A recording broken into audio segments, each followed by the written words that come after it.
السلام علیکم، دس از Jio politics with Aneela Shahzad. کچھ دن پہلے کی خبر میں آپ سے شیئر کر رہی ہوں کہ فن لینڈ سے جنریٹ ہونے والی ایک انڈر سی کیبل جو ہے وہ ڈیمیج ہو گئی تھی، کٹ ہو گئی تھی یا سیبوٹاج ہو گئی۔ تو اس کو بہرحال فن لینڈ کی جو حکام ہیں انہوں نے ڈھونڈ نکالا کہ کہاں پہ یہ سب گڑبڑ ہوئی ہے، اور اب اس کو وہ اس کی ریکوری کر رہے ہیں، اس کو ریپیئر کر رہے ہیں۔ لیکن بہرحال یہ بڑی ایک تشویشناک بات ہو جاتی ہے، اس لیے کیونکہ جو انٹرنیٹ کی کیبل ہے وہ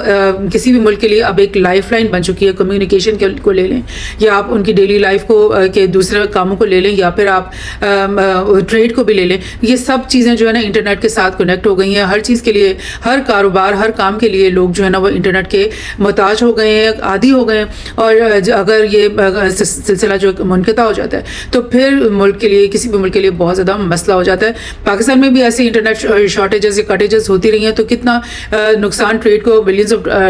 روپیز کا جو ہے نا نقصان بھی ہو جاتا ہے، اور مطلب ایک طرح سے پیرالائز ہو جاتی ہے زندگی اگر ایسا ہو تو۔ اور آنے والا جو دور ہے، جو کہ آرٹیفیشل انٹیلیجنس کا دور ہے، اے آئی کا دور ہے، اس میں تو لائک انٹرنیٹ ڈپینڈنس جو ہے وہ بہت زیادہ آج کے مقابلے میں بہت زیادہ بڑھ جائے گی، بیکاز بہت سارے کام جو اس وقت لوگ عام طور پہ خود کر رہے ہیں، پروفیشنلز کر رہے ہیں، وہ سارے کام جو ہے نا بہت سارے ان میں سے اے آئی کے اندر شفٹ ہو جائیں گے۔ اور میڈیکل فیلڈ میں، کمپیوٹرز کی فیلڈ میں، انجینئرنگ کی فیلڈ میں، کئی فیلڈس میں جو ہے اے آئی وہ سب کام کر رہا ہوگا جو کہ ابھی تک انسان کر رہے ہیں۔ اور جب وہ ایسا کر رہا ہوگا تو پھر انٹرنیٹ کی شارٹیج یا کٹیج یا سیپوٹاج ہونا جو ہے نا وہ آپ سمجھ لیں کہ وہ کسی بھی ملک کے لیے ایک وار سے کم نہیں ہوگا۔ اس کو وہ سمجھے گا کہ میرے خلاف کوئی کسی نے یہ سیپوٹاج کر کے میری پوری اکانومی کے اوپر جو ہے نا وہ حملہ کیا ہے، میرے اوپر ایک وار مسرت کر دی ہے۔ سو فن لینڈ کے لیے بھی اسی لیے یہ چیز بہت تشویشناک ہے، اور یہ ایک نیا اسٹائل آف وار ہے، ایک ہائبرڈ وار جو ہوتی ہے نا، اس میں کہا جاتا ہے کہ تمام ہر طرح کے حربے استعمال کیے جا سکتے ہیں۔ اس میں سائبر وارفیئر بھی ہو سکتی ہے، اس میں بایولوجیکل وارفیئر بھی ہو سکتی ہے، اس میں اس طرح کی جو انفراسٹرکچر کو ڈسٹرب کرنا اور سیبوٹاج کرنا، یہ بھی ہائبرڈ وارفیئر کا ایک حصہ ہو سکتا ہے۔ سو یہ چیز جو ہے کیا واقعی ان کے کسی دشمن نے کی ہے، یا پھر کسی انڈر واٹر ویلز ہوتی ہیں، شارکس ہوتی ہیں، بہت ساری اور کچھ بھی کسی بھی نوعیت کا کوئی نیچرل فینومینا بھی ہو سکتا ہے جس کی وجہ سے وہ ایروڈ ہو گئی ہو یا خراب ہو گئی ہو کیبل اس جگہ سے۔ لیکن یہ تو خیر اب انکوائری سے ہی پتہ چلے گا۔ بہرحال خیال یہی ہے کہ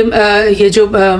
سیبوٹاج اگر کیا گیا تو رشیا کی طرف سے سیبوٹاج کیا گیا۔ 2 Baltic Sea telecom cables repaired after suspected sabotage، یعنی حکومت کی طرف سے، فن لینڈ کی طرف سے یہی بات سامنے آئی کہ سیبوٹاج ہی ہوا ہے اور ہمارے کسی دشمن نے ہمارے خلاف یہ کارروائی کی۔ لیکن بہرحال 2 کیبلز جو ہیں وہ ڈیمیج ہوئی تھی اور دونوں کو ریپیئر کر دیا گیا ہے۔ بہرحال یہ اس طرح کی خبریں اب ویسٹرن میڈیا میں، ڈفرینٹ آؤٹ لیٹس میں اس طرح کا آ رہا ہے کہ رشیا کی جو کوئی شپ تھی suspected of targeting Dutch under sea communication cable, یعنی رشیا کی شپ تھی جس کے بارے میں ان کو اب گمان ہے کہ یہی یہاں سے گزری تھی کچھ دن پہلے، اور یہی اس جگہ سے گزری تھی، اور یہیں سے جو لوگ انڈر واٹر گئے ہوں گے ڈائیو کر کے، اور انہوں نے ہماری کیبل کو ڈیمیج کیا ہوگا اور سیبوٹاج کیا ہوگا۔ اور یہ ایک الزام ہے جو گویا کہ اب لگا دیا گیا رشیا کے اوپر۔ اور یہ دیکھیں ایک اور آرٹیکل دی ویک ہے، اس نے نکالے کہ is Russia's shadow fleet attacking western infrastructure, یعنی دوسرے لفظوں میں کہ یہ شیڈو فلیٹ اب وہ کس کو کہہ رہے ہیں؟ وہ کہہ رہے ہیں کہ ہائبرڈ وارفیئر کا تو آپ لوگوں نے سنا ہی ہوگا، پڑھا ہوگا، اور وہ ایسی وارفیئر ہے جس میں روس جو ہے نا وہ اٹیکس کو اسپانسر کر رہا ہے مختلف طریقوں سے کہ یورپ کے ڈفرینٹ جو ہے انفراسٹرکچر جو ہے وہ تباہ ہو جائے، یا پھر وہ ہائبرڈ وارفیئر میں اس کو بھی شامل کر لیتے ہیں کہ پولیٹیکل انٹرفیئرنس، الیکشن کیمپینز میں انٹرفیئرنس کرنا اور سوشل میڈیا کے تھرو انٹرفیئرنس کرنا، یہ سب بھی اس میں شامل ہے۔ لیکن اب وہ یہ کہہ رہے ہیں کہ now the maritime equivalent of hybrid warfare is emerging and it is they are calling it shadow fleet, یعنی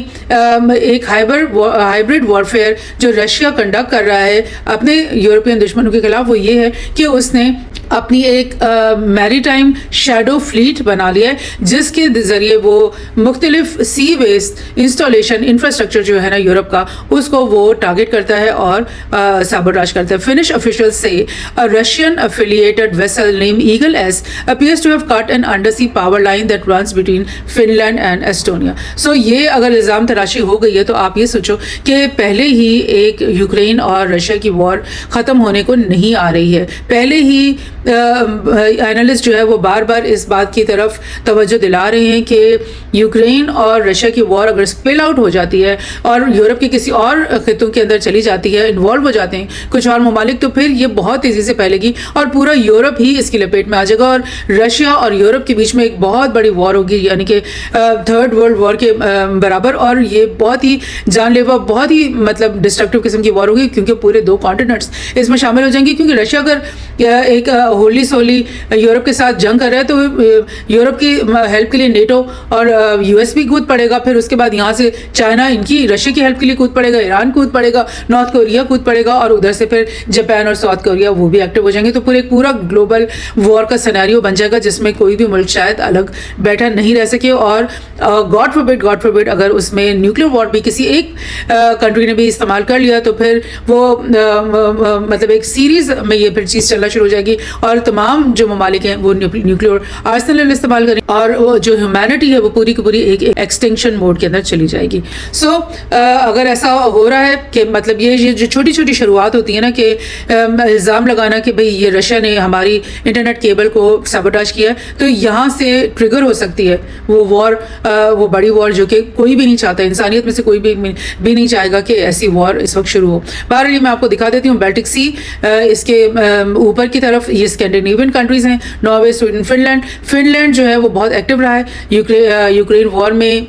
زبانی کلامی بھی اور ویپنز دینے کے لیے بھی بڑی ہائی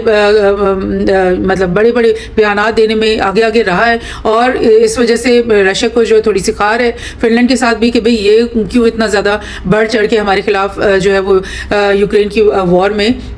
حصہ لینے کی کوشش کر رہا ہے. تو یہ فنلینڈ کے بارے میں ویسے بھی میں آپ کو بتا دوں کہ یہ رشیا کا فرسٹ ڈور نیبر ہے اور ظاہر ہے رشیا کو تکلیف ہے کہ بھئی میرے ساتھ جڑا ہوا یہ ملک جو ہے یہ میرے خلاف کیوں ہر وقت بیانات دیتا رہتا ہے اور میرے خلاف جو ہے وہ سیاسی کارروائیاں یہ لوگ کرتے ہی رہتے ہیں. اور یہ آپ کو دکھ رہا ہے کہ رشیا کا جو سینٹ پیٹرسبرگ بہت ان کا ایک اہم شہر ہے اور یہاں پہ ان کا پورٹ ہے اور یہ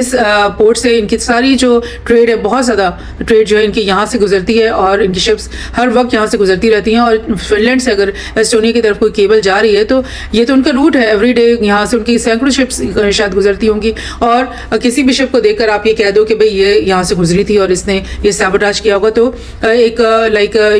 ارسپانسبل قسم کی یہ ایلیگیشن بھی ہو سکتی ہے. اور اس ایلیگیشن کی وجہ سے بیلٹک سی کے ایریا میں اور یہ نارتھ پول کی طرف, اوپر نارتھ کی طرف ایک جنگ کا ماحول بن سکتا ہے جو کہ کوئی بھی نہیں دیکھنا چاہتا. We don't need any more wars, humanity doesn't need any more wars. What humanity needs right now is peace for everybody. Thank you.